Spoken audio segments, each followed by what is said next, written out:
Hello दोस्तों, पिछले chapter में जैसा कि हमने देखा ही था कि गिज़लिन ऑर्क से लड़ाई करता है। उन्हें हराने के बाद जब वो घर पहुंचता है तब उसकी ट्यूटर बेलिंडा उसे बताती है कि अगले हफ्ते फेस्टिवल है और इसी बीच में गिज़लिन को याद आता है कि अगले हफ्ते ही तो उसकी बहन की मौत हो गई थी। फेस्टिवल के दिन अचानक से वो गायब हो गई और उसे मार दिया गया, लेकिन किसने मारा ये गिज़लिन को पता ही नहीं था। लेकिन क्या गिज़लिन इस बार अपनी बहन को बचा पाएगा, उसके कातिलों को पकड़ पाएगा? आइए देखते हैं। चैप्टर की शुरुआत में हम देखते हैं कि जैसे ही एलिना यानी कि गिज़लिन की बहन कमरे के अंदर आती है, गिज़लिन इसे देखकर बहुत ही ज्यादा हैरान हो जाता है। उसे एक हफ्ते बाद मौत की बात जैसे ही याद आती है, वो जल्दी से जाकर इसे गले लगा लेता है। ये देखकर तो वहाँ खड़ी बेलिंडा और खुद एलिना भी शौक में रह जाते हैं। एलिना बोलती है कि भाई आप क्या कर रहे हैं? क्या मेरे साथ किसी तरह का मजाक कर रहे हैं? सही बोला ना मैंने? गिज़लिन बोलता है कि मैंने तुम्हें बहुत ज्यादा याद किया एलिना। एक्चुअली में गिज़लिन को तो अपनी बहन को देखकर बहुत खुशी हुई थी, लेकिन एलिना कुछ समझ नहीं पाती और वो इसे धक्का मारकर कहती है कि बस कीजिए। एलिना के धक्के से ही ये दूर जाकर गिरता है, जिस पर गिज़लिन खांसते हुए कहता है कि क्या तुम सचमुच पहले इतनी ज्यादा स्ट्रॉन्ग थी? तब एलिना बोलती है कि बस कीजिए भैया, आप मुझे परेशान करना बंद कीजिए। देखिए मैं बस इसीलिए आई हूँ क्योंकि बेलिंदा ने मुझसे कहा कि मैं आपसे आकर बात करूँ, लेकिन इसका मतलब ये नहीं है कि आप मुझसे गले मिलेंगे, समझे? मैं आपसे नाराज हूँ। तब गिज़लिन कहता है कि क्या मुझसे नाराज, लेकिन किस बात पर? तब एलिना बोलती है कि आप सचमुच इतनी जल्दी भूल गए। अब एलिना ही से बताती है कि आपने मुझसे कहा था कि मैं आपकी नजरों से दूर रहूं, मेरा सांस लेना भी आपको बर्दाश्त नहीं होता अपने सामने, और अब आप मुझसे कह रहे हैं कि आप सब कुछ भूल गए। तब गिज़लिन कहता है कि हाँ, क्या सचमुच मैंने ये सब कहा था? गिज़लिन सोचने लगता है कि वैसे पिछली लाइफ में मैं अपनी बहन के इतना भी क्लोज नहीं था, लेकिन आज मुझे रियलाइज हुआ कि मैं सबसे घटिया भाई था, मुझे इससे माफी मांगनी होगी। गिज़लिन सॉरी बोलता है, लेकिन सॉरी बोलते ही तो एलिना और बेलिंदा दोनों ही शौक में रह जाती है कि ये सॉरी भी बोल सकता है। बेलिंडा बोलती है कि यंग मास्टर सॉरी बोल रहे हैं, और छोटी बहन एलिना बोलती है कि तुम सॉरी बोल रहे हो? लगता है ऑर्क्स ने तुम्हारे सर पर वार कर दिया है, इसीलिए तुम पागल हो गए। ये सुनकर गिज़लिन को गुस्सा आ जाता है और कहता है कि हर कोई मेरे बारे में ऐसा क्यों बोल रहा है? मैंने ऑर्क्स को मारा था, हर कोई ये क्यों बोल रहा है कि मैं उनसे पिट कर आया हूँ? लेकिन तभी अचानक से गिज़लिन को दर्द महसूस होने लगता है, क्योंकि उसने काफी लड़ाई की है ना, उसकी काफी पावर भी खर्च हुई है। गिज़लिन घुटनों पर आ जाता है। तब एलिना इसका मजाक उड़ाती है और कहती है कि हाँ भाई, सही कहा आपने, वैसे वो लोग आपको स्ट्रेचर पर लेकर आए थे, पता है आपको? तब गिज़लिन बेलिंदा और एलिना के हंसते हुए चेहरों को देखता है और उसे बहुत ही ज्यादा खुशी महसूस होती है, और ये अपने मन में सोचता है कि ये दोनों बिल्कुल पहले जैसी हैं। पता नहीं मैंने पहले ये खुशियाँ क्यों एंजॉय नहीं की, मैं हमेशा ही चिढ़ा हुआ रहता था पहले, मैंने अपनी पिछली लाइफ यूं ही बर्बाद कर दी। एक हफ्ते में जो त्योहार है, एलिना उसके बारे में मुझसे हमेशा ही पूछा करती थी, वो चाहती थी कि मैं उसके साथ जाऊं, एंजॉय करूं, लेकिन मैं हमेशा ही मना करता था, क्योंकि मैं तो अपने ही परेशानियों से घिरा रहता था। मैं ताकत की तलाश में, अपने आप को ढूंढने की तलाश में इतना बिजी हो गया कि मैंने इन लोगों पर ध्यान ही नहीं दिया। एलिना का वो रोता हुआ चेहरा, बस वही तो एक आखिरी याद थी जिसके साथ मैं हमेशा रहा। एक हफ्ते बाद वो मरने वाली है। उसकी लाश फेस्टिवल से थोड़ी ही दूरी पर एक खाली जगह पर मिली थी। उसकी लाश बुरी तरह से कटी हुई थी। उसके दोनों बॉडीगार्ड्स की लाश भी वहीं पर मिली थी। पता नहीं ये सब किसने किया था, पता नहीं मैं उसके साथ क्यों नहीं गया। मुझे अपनी बहन के साथ जाना चाहिए था, मैं उसे बचा लेता। गिज़लिन अपनी पुरानी गलतियों की वजह से दुख महसूस कर ही रहा होता है, इतने में ही दरवाजे को कोई खटखटाता है, और फाइनली गिज़लिन को रियलाइज होता है कि वक्त बदल चुका है। दरवाजा खोलकर दो सोल्जर्स अंदर आते हैं। एक का नाम है जमैल, दूसरे का नाम है फिलिप। ये दोनों ही बॉडीगार्ड है एलिना की, यानी कि गिज़लिन की छोटी बहन के बॉडीगार्ड्स हैं। एलिना अपने गार्ड्स को देखकर बोलती है कि तुम लोग यहाँ पर क्या कर रहे हो? मैंने कहा था ना मेरा बाहर इंतजार करना। जिस पर वो दोनों गार्ड्स बोलते हैं कि हमें माफ कर दीजिए मैडम, फेस्टिवल में काम कर रहे सर्वेंट्स चाहते हैं कि आप बाहर आकर सारी तैयारियां देख लीजिए, कहीं कोई कमी तो नहीं है। तब ये सुनकर गिज़लिन कहता है कि क्या एलिना को ये सारे काम क्यों करने पड़ रहे हैं? जिस पर बेलिंदा उसे बताती है कि यंग मास्टर आपको पता नहीं है ना, क्योंकि आप तो हमेशा इधर उधर घूमते ही रहते हैं। देखिए परिवार में जो भी यंग नोबल्स होते हैं ना, उन्हें दूसरों के सामने दिखाना पड़ता है कि हमारे यहाँ की वर्क फोर्स कितनी स्लिम है। बेसिकली बेलिंदा बताना चाहती है कि ये जो परिवार के बच्चे हैं ना, उन्हें भी काम करके बताना पड़ता है कि वो पर्डियम एस्टेट को किस तरह से चला सकते हैं। तब गिज़लिन कहता है कि क्या ये सच है? मुझे इस बारे में कुछ भी पता नहीं था। बात यह है कि एलिना को ऐसे छोटे मोटे काम करने पड़ रहे हैं, ये कितनी बुरी बात है, वो भी दूसरों को दिखाने के लिए। हाँ, मुझे इस बात से फर्क ही क्या पड़ता था, मैंने कभी इस बारे में सोचा ही नहीं। नो वंडर मुझे किसी भी चीज का आइडिया नहीं है। इस बार गिज़लिन सबको सुधारना चाहता है, इसीलिए वो मदद करने के लिए अपनी बहन से बोलता है, लेकिन जैसे ही ये बोलता है कि मैं भी काम करूंगा, इसकी बहन और बेलिंदा दोनों ही सुनकर बहुत ही हैरान हो जाते हैं। बेलिंदा बोलती है कि यंग मास्टर मदद करने के लिए बोल रहे हैं। एलिना बोलती है कि लगता है इसके सचमुच सर पर चोट लग गई है। अब गिज़लिन जबरदस्ती काम में मदद करने के लिए आ जाता है, लेकिन एलिना एलिना इसे बार बार रोक रही होती है क्योंकि हर कोई हैरान है कि यंग मास्टर खुद चलकर आए हैं काम करने में मदद करने के लिए। हर कोई इसे देखकर हैरान हो रहा होता है। इधर एलिना इसे बार बार बोल रही होती है कि आप जाइए भैया यहाँ से, किसी को भी आपकी मदद नहीं चाहिए। अगर आप सचमुच हमारी मदद करना चाहते हैं तो सिर्फ इस जगह से बाहर रहिए, बस भैया जाइए यहाँ से। एलिना के बार बार धक्का देने के बाद भी गिस्लिन वहाँ से जा नहीं रहा होता है और सोच रहा होता है कि एलिना की लाश यहाँ से बहुत दूरी पर मिली थी। फेस्टिवल में जरूर कुछ ना कुछ तो गड़बड़ हुई थी जिसके बारे में मुझे पता ही नहीं था। या तो उसे धोखा देकर या फिर उसकी लाश को वहां तक खींच कर ले जाया गया। मुझे जानना होगा कि यहाँ पर स्टेट का असल में क्या गड़बड़ चल रही है। हर एक चीज पर निगरानी रखनी होगी। अब गिस्लिन जैसे ही अंदर घुसने की कोशिश कर रहा होता है, पीछे से एक बंदा चिल्लाते हुए आता है, यंग मास्टर, मैं आपका वफादार, मैं आपका बॉडीगार्ड, ये जानकर यहाँ पर दौड़ा चला आया कि आपको ऑर्क्स ने बुरी तरह से पीट दिया है, लेकिन आप बिल्कुल ठीक है। कितनी अच्छी बात है यंग मास्टर। दोस्तों ये है गिस्लिन का बॉडीगार्ड ओल्ड मैन फर्गस। गिस्लिन कहता है कि बस भी करोगे, हर कोई यही बोल रहा है, मैं पिटा नहीं था।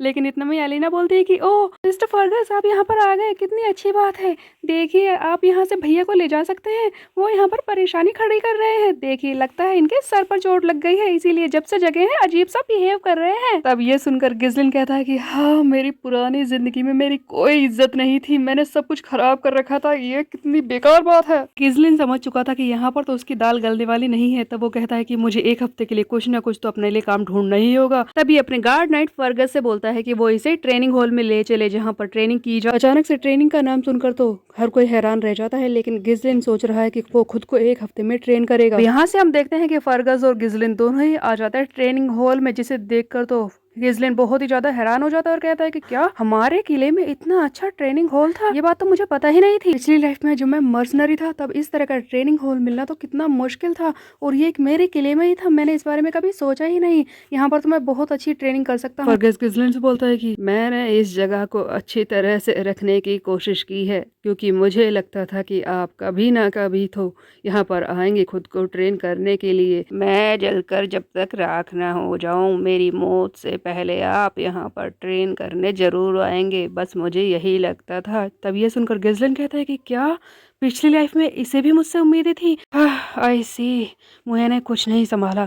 तब गिस्लिन इसके कंधे पर हाथ रखकर कहता है कि ओल्ड मैन फर्गस, मरने की बात क्यों करते हो, जिंदगी बहुत बड़ी है और मरने के बारे में सोचना बुरा है। तब ये सुनकर फर्गस बोलता है कि आप तो ऐसे कह रहे हैं कि आपने मौत को देख लिया है, जिस पर गिस्लिन कहता है कि तुम तो हमेशा की तरह ही चालाक हो फर्गस। सचमुच मैंने एक बार मौत देख ली है और अब मैं दोबारा जिंदा होकर आया हूँ। गिस्लिन अपना सच तो बता रहा है, लेकिन इस पर यकीन करना तो मुश्किल ही है, इसीलिए फर्गस भी हंसने लगता है। तब ये फर्गस से बोलता है कि ठीक है अब तुम बाहर जाओ, मैं खुद को यहाँ पर ट्रेन करता हूँ। फर्गस इसके सामने झुकता है और बाहर चला जाता है। तब गिस्लिन सोचता है कि पिछली जिंदगी में तो मुझे आसपास देखकर यही लगता था कि मेरे आसपास वाले सभी मेरे दुश्मन हैं, पर अब जब मैं पीछे मुड़कर देखता हूँ, अपने आसपास के लोगों को देखता हूँ, तो मुझे समझ में आता है कि मैं कितना ज्यादा गलत था। खैर एक हफ्ते में मुझे खुद को शेप में लाना होगा। जब एलिना की मौत हुई थी तो उसका इल्जाम किसी दूसरे नोबल मैन के बेटे पर आया था, किसी और राज्य के, और इसकी वजह से पर्डियम स्टेट को लड़ाई करने पर मजबूर कर दिया गया और हमारा परिवार यानी कि पर्डियम स्टेट हार गया। देखा जाए तो बड़ी बात यह है कि एलिना की मौत से ही हमारे पर्डियम स्टेट की बर्बादी शुरू हो गई थी। सो दोस्तों गिस्लिन बताना चाहता है कि एलिना की मौत से जुड़े हुए कुछ राज है जिनकी वजह से पर्डियम स्टेट की बर्बादी हुई थी। अब गिस्लिन खुद को ट्रेन करने की कोशिश करता है। वो कहता है कि ज्यादा टाइम तो है नहीं, सबसे पहले अपनी बॉडी को ही मुझे शेप में लाना होगा। इसीलिए सबसे पहले गिस्लिन ग्राउंड में बैठ जाता है और अपनी माना को फिर से रिकवर करने की कोशिश करता है। अब दोस्तों माना की बात करें तो ये एक तरह की सुपर नेचुरल पावर होती है, जिसके अंदर इंसान अपनी फिजिकल पावर्स को इतना ज़्यादा बढ़ा लेता है कि अपने लिमिट से बाहर जाकर कोई भी काम कर सकता है, अपनी शक्तियों को इतना ज़्यादा बढ़ा लेता है। अब हम देखते हैं कि गिस्लिन भी अपनी माना को फिर से बढ़ाने की कोशिश कर रहा होता है। गिस्लिन आंख बंद करके बैठा है और हमें बता रहा होता है कि वैसे तो माना को एक्टिवेट करना कोई आसान बात नहीं है, लेकिन मैं तो किसी लड़ाई की जगह पर भी ऐसा कर सकता हूँ। बस मुझे माना के सारे पार्टिकल्स को एक एक करके इकट्ठा करना होगा, इन्हें एक लाइन में लगाना होगा और इन सारे लाइंस को कनेक्ट करके, इस धागे को कनेक्ट करके एक बॉल टाइप का बनाना होगा, जिसे मुझे अपने हाथों पर इकट्ठा करना होगा। माना के ताकत भरे धागों से बनी ये बॉल जो मेरे हाथ में है, इसे मैंने कितनी बार, हजारों बार लड़ाई में एक्टिवेट किया है, जिसकी वजह से मैंने हजारों ही दुश्मन को हराया है। इसीलिए इस लाइफ में इस माना कोर को एक्टिवेट करना, इस माना कोर को इकट्ठा करना मेरे लिए कोई बड़ी बात नहीं है। लेकिन अगर माना को उत्पन्न करना ही सब कुछ होता तो पिछली बार, पिछले लाइफ में मैं दुनिया दुनिया के 7 स्ट्रॉन्गेस्ट लोगों में से एक नहीं बन पाता। इसी सफ़र में, मेरे पिछली लाइफ के सफ़र में मुझे मिली थी एक किताब, एक जादू से भरी किताब, जिसकी वजह से मैंने कई सारी तकनीक सीखी, अपने आप के लिए कई सारी तकनीक बनाई, जिसके हिसाब से जब तुम इन माना कोर्स को आपस में जोड़ते जाते हो 1 2 3, तब दुनिया में सारे इंसानों को माना को आपस में जोड़ते हुए तुम्हारे अंदर एक ऐसी पावर आती है, तुम्हारी ताकत बिल्कुल ऐसे बढ़ती है कि जिस पर विश्वास ना किया जा सके, बिल्कुल ड्रामेटिकली बढ़ती जाती है। हम देखते हैं कि एक के बाद एक माना कोर्स को जोड़ते हुए गिज़लिन की ताकत भी अचानक से बढ़ने लगती है, वो बिल्कुल चिल्लाने लगता है। गिज़लिन की ताकत इतनी ज्यादा बढ़ जाती है कि उसकी बॉडी लिमिट से भी बाहर हो जाती है, उसकी नाक से खून निकलने लगता है। तब गिज़लिन रुक जाता है और कहता है कि ऐसा लगता है कि 3 माना कोर्स यही मेरी अभी लिमिट है। वैसे पिछली लाइफ में तो मैं 5 तक इसे एक्टिवेट कर सकता था। खैर, इससे मुझे एक ऐसी पावर मिलती है जो किसी बम के धमाके से कम नहीं है। दोस्तों, माना को एक्टिवेट करने से गिज़लिन के अंदर एक अलग ही तरीके की पावर आ जाती है, जिसके बारे में वो आगे बताता है कि एडन से जब मैं हारा था पिछली लाइफ में, तब ऐसा हुआ था कि मैं अपनी पूरी माना को पहले ही खर्च कर चुका था। मैंने अपनी पूरी माना को पहले ही डेप्लिक्ट कर लिया था उधर। एडन पूरी तरह से चार्ज था माना को लेकर, जिसकी वजह से उसके अंदर काफी पावर थी और मैं पूरी तरह से थक चुका था, इसीलिए उसने मुझे मार दिया। अगर ऐसा नहीं होता, अगर मैंने अपनी माना को पहले ही खत्म नहीं कर लिया होता, तो वो मुझसे कभी नहीं जीत पाता, क्योंकि सबसे पहले उसने अपने फौज के सैनिकों को भेजा मुझसे लड़ने के लिए, जिनकी वजह से मेरी माना खर्च हो गई। अगर हमारी 1 by 1 फाइट होती तो मैं ही जीतता। देखा जाए तो माना को एक्टिवेट करने की ये टेक्निक मुझे सही तरीके से नहीं आती, ये अनस्टेबल है, मुझे इसे ठीक करना होगा। लेकिन अच्छी बात यह है कि इस वक्त मैं जवान हूँ, एक यूथ हूँ, और अभी मेरे पास बहुत वक्त है इसे ठीक करने के लिए। तैयार रहना एडन, जब अगली बार तो मुझसे मिलेगा ना, तो मैं तुझे छोड़ने वाला नहीं हूँ। ड्यूक डेल्फिन और उसके पीछे जितने भी चेहरे छिपे हैं, उन सबको मैं जान से मार दूंगा, वो सारे मेरे हाथों से कुचले जाएंगे। अब दोस्तों, 1 हफ्ते तक गिज़लिन इसी तरह से ट्रेनिंग करता है, अपनी पावर को बढ़ाता है। अब 1 हफ्ते बाद का सीन दिखाया जाता है, जहाँ हम देखते हैं कि गिज़लिन तैयार है अपनी तलवार के साथ फेस्टिवल में जाने के लिए। ये सामने से जाकर अपनी बहन से बोलता है कि वो इसके साथ फेस्टिवल में जाना चाहता है। ये सुनकर एलिना हैरान हो जाती है और कहती है कि क्या तुम मेरे साथ फेस्टिवल में जाओगे? इससे पहले तो तुम मुझसे कभी भी पूछते नहीं थे, वैसे तुम अजीब बिहेव कर रहे हो। 1 हफ्ते से तुमने ट्रेनिंग की है, मुझे पता चला। तब गिज़लिन कहता है कि इस बात से क्या फर्क पड़ता है, इसमें कुछ तो अजीब नहीं है। आगे चलकर यहाँ का सेनापति मैं ही बनूंगा, सब कुछ मैं ही संभालूंगा, इसलिए ट्रेनिंग तो करनी पड़ेगी। जिस पर एलिना बोलती है कि अच्छा, पहले तो तुम इस बारे में कभी नहीं सोचते थे। याद है तुमने क्या कहा था? फादर कितने इरिटेटिंग है, वो तुम्हें अपनी पोजीशन नहीं दे रहे, क्यों वो तुम्हें अपनी जगह पर आने नहीं दे रहे, ये सब बोलते थे तुम। गिज़लिन की पुरानी गलतियां फिर से उस पर भारी पड़ रही होती हैं। तब एलिना आगे बढ़ती और कहती है कि वैसे मुझे ये वाली तुम्हारी साइड ज्यादा पसंद है, मैं इसी को प्रेफर करती हूँ, चलो यहाँ से। मुझे अपना पुराना भाई वापस मिल गया है, ऐसा लगता है। हम देखते हैं कि ये दोनों फेस्टिवल के लिए निकल पड़ते हैं। तब गिज़लिन आगे सोच रहा होता है कि मैंने पिछले हफ्ते में नोटिस किया है, मेरे जो भी एक्शंस हैं, मैं जो कुछ कर रहा हूँ, उसकी वजह से मेरे आसपास के लोग मुझे अलग तरह से बिहेव कर रहे हैं। उनका मेरे लिए बर्ताव थोड़ा थोड़ा बदल रहा है। ऐसा लगता है कि आगे चल के मेरे लिए इनका बर्ताव पूरी तरह से बदल जाएगा, सब ठीक हो जाएगा। तो दोस्तों, गिज़लिन यहाँ पर बताना चाहता है कि ये सब पहले भी हो चुका है, वो सब कुछ जानता है, लेकिन पिछली बार जो कुछ उसने किया था, इस बार वो उससे बिल्कुल अलग कर रहा है। भले ही वो आगे आने वाले फ्यूचर को पूरी तरह से बदल नहीं सकता, घटनाएं तो वैसे ही होंगी जैसे वो हुई थी, उसकी बहन पर हमला भी होगा, लेकिन किसी तरह से वो अपने छोटे छोटे बर्ताव की वजह से अपने फ्यूचर को बदल सकता है, उसमें कुछ तो चेंज ला ही सकता है। यही गिज़लिन बोल रहा होता है कि भले ही मैं अपना भविष्य जानता हूँ, लेकिन मुझे अपने इस नॉलेज का अच्छी तरह से इस्तेमाल करना होगा। भले ही मैं चेस की सबसे सेफ पोजीशन पर हूँ, पर मुझे हर एक मोहरे को ध्यान से चलना होगा। आगे आने वाली घटनाओं को मुझे ध्यान से देखते हुए उन्हें अनफोल्ड करना होगा और सब कुछ ठीक करना होगा। दोस्तों, गिज़लिन ने अपने पिछली लाइफ की लापरवाही की वजह से बहुत सारी गलतियां की हैं। इस बार वो इन्हें बिल्कुल ठीक करके अपने भविष्य को बदलना चाहता है।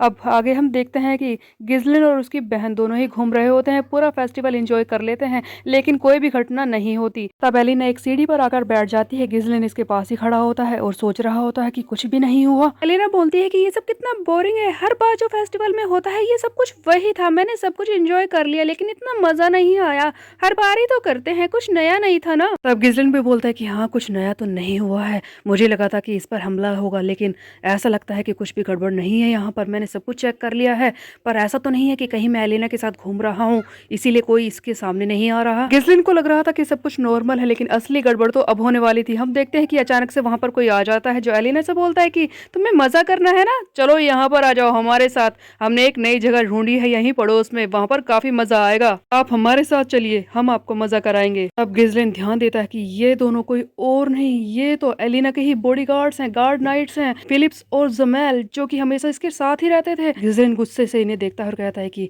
ओह तो तुम हो वो धोखेबाज। एलिना अपने गार्ड्स के साथ जाने लगती है, तब गिजलिन इन्हें घूर रहा होता है और कहता है कि ओह तो तुम हो वो धोखेबाज, मैं तुम लोगों को आज छोड़ूंगा नहीं। तो दोस्तों फाइनली इस लाइफ में गिजलिन को पता लगने वाला है कि उसकी बहन की मौत हुई कैसे, आखिरकार कौन था उसके पीछे। लेकिन क्या वो अपनी बहन की जान को बचा पाएगा, क्या वो इन दुश्मनों को हरा पाएगा, ये हम देखेंगे आगे आने वाले चैप्टर में। तब तक के लिए मेरे चैनल को सब्सक्राइब कर ले, बेल के आइकन को प्रेस। तो मिलते हैं, बाय बाय।